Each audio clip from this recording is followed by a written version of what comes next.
Bonjour et bienvenue ici à Bayonne pour répondre aujourd'hui aux questions que vous pouvez vous poser sur l'optique, sur vos lunettes, sur vos verres. Et on va évidemment poser ces questions aux professionnels de santé à qui vous faites confiance, les professionnels de santé qui vous soignent ici dans la région. Le docteur Marcel Ichou, bonjour. Bonjour. Et monsieur Louis Azoulay, opticien à Anglette, qui va répondre à toutes nos questions. Alors attention, on a une liste de questions, puisque c'est vrai que les téléspectateurs, via les sites internet, nous posent des questions. On sait qu'il y a vraiment des questions que les gens se posent sur l'optique. Alors on va les passer en revue, mais avant toute chose, je voulais quand même parler de cette fédération dont vous êtes le vice-président, qui est la Fédération nationale des opticiens de France, qui est une fédération qui regroupe 3000 opticiens de France. 3000 opticiens. Sur 11 000, voilà. 3000 sur 11 000 et donc qui est un syndicat ou une fédération avec des normes pour travailler, mais on en reparlera. Alors, vous avez justement, vous les opticiens, il y a une loi, je crois, qui est sortie récemment pour que le renouvellement, puisqu'on sait qu'il y a de plus en plus de difficultés à avoir des rendez-vous chez les ophtalmos, et on va parler évidemment de nos amis ophtalmologues, puisque vous travaillez évidemment beaucoup ensemble, renouveler ses lunettes sans passer chez un ophtalmo, c'est possible aujourd'hui? Ça se faisait déjà dans les faits, oui. Depuis avril 2007. D'accord. Le législateur est intervenu pour autoriser le renouvellement des lunettes et mettre un cadre législatif. C'est-à-dire, j'ai mes lunettes, je dois renouveler, mais ce sont les mêmes. Il faut une prescription initiale. D'accord. Et avec cette prescription initiale, vous pouvez renouveler dans la durée des 3 ans. Il suffit de venir chez vous, on a les mêmes voilà. lunettes que les anciennes parce qu'on les a ou cassées ou qu'on n'en veut plus pour des histoires de... Oui, parce qu'on les a cassées, parce que... On veut un nouveau modèle, on veut changer, voilà. Donc ça, on peut tout à fait le faire. Le législateur est passé par là. Voilà. Juste sur ce point-là, évidemment, et c'est une bonne chose, et il n'y a aucun souci, c'est très bien. En revanche, ça dépend du profil de la personne. Il ne faut pas non plus... prenez un diabétique, par exemple, qui a des problèmes oculaires. Lui, il faut lui conseiller de voir son ophtalmo régulièrement. Absolument. Voilà, c'est simplement ça. Mais dans le dispositif tel qu'il est prévu, le prescripteur, donc l'ophtalmo, peut y mettre des réserves. Donc ce type de pathologie. Non, mais je dis ça surtout en direct pour les patients, parce que parfois, comme c'est une facilité, et très bien d'ailleurs, je trouve ça tout à fait utile. En revanche, ça dépend du profil que vous avez. C'est quelqu'un qui a simplement... Mais ça, c'est l'ophtalmologue en amont qui aura pensé ou pas pensé à le faire. On pense toujours à des filières. Malheureusement, on n'est pas toujours dans une filière. Il y a des gens qui sont diabétiques et qui n'ont jamais vu d'ophtalmologue. D'accord.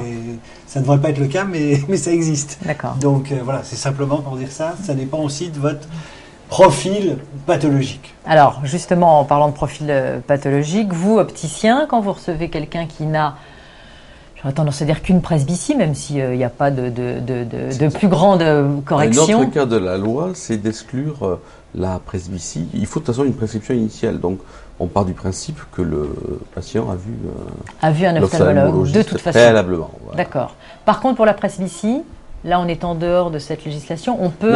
On est en plein dans la. Ah, on est en plein dans la. Oui, c'est la période où il faut justement se faire surveiller. Donc, on est en plein dans le.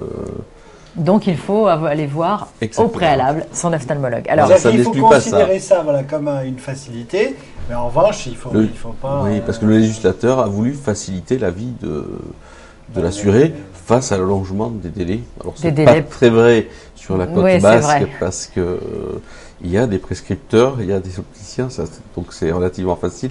Il y a des coins de France où les délais d'attente sont beaucoup plus longs. Oui. Et on peut aller jusqu'à 18 mois. 18 mois pour aller avoir un rendez-vous chez un ophtalmo, ce qui est très très long. Donc là, la loi a pallié donc c'était fait pour ça. Cet inconvénient. Alors je voulais vous parler de la qualité des verres, avant même qu'on revienne très spécifiquement sur votre activité à vous, les opticiens.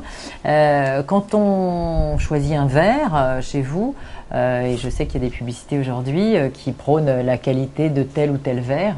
On parle beaucoup de l'acquisition de produits en Chine notamment.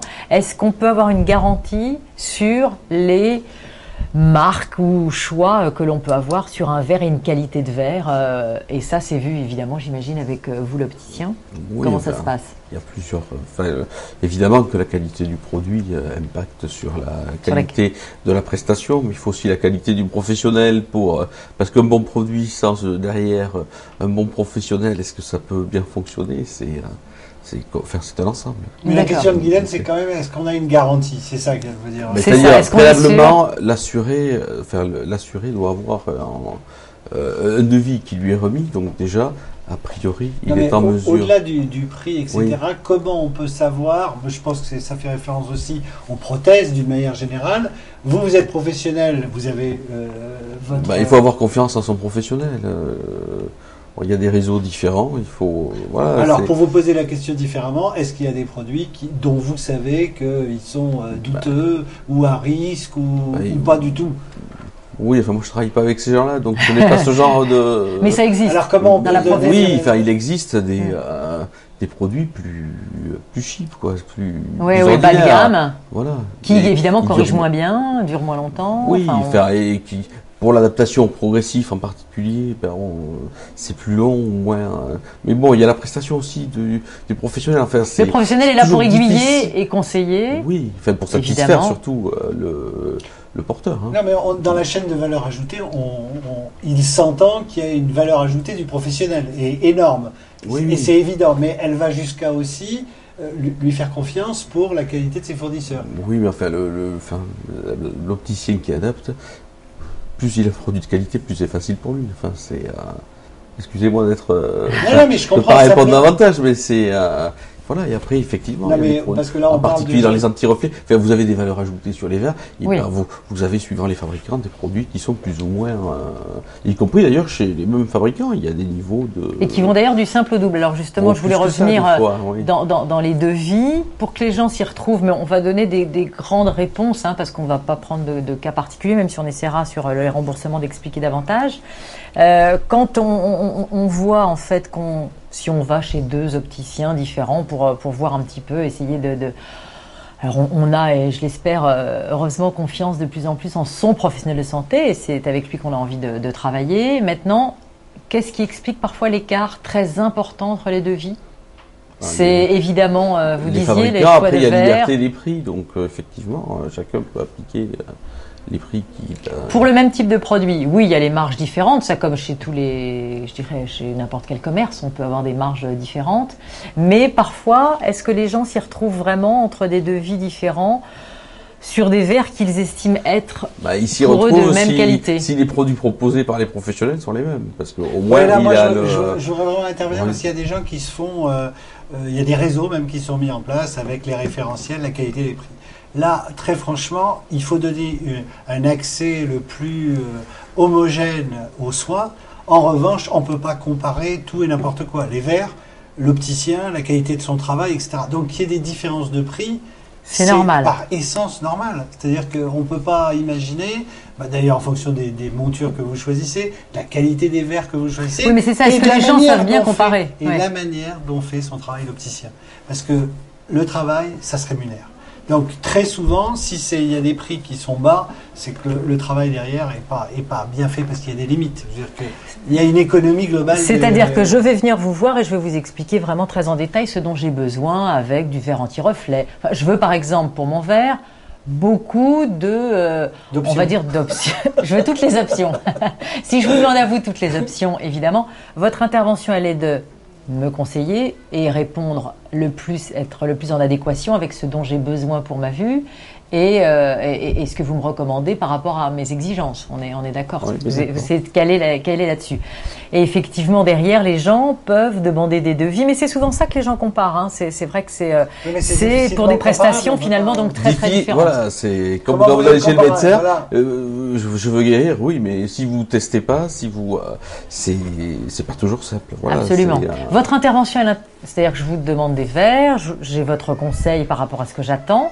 Vous intervenez alors donc dans ce conseil-là, et vous ensuite, c'est votre travail que de mettre tout ça en phase. Voilà, et puis s'il y a un souci, un professionnel il est là pour résoudre les soucis. On oublie souvent aussi.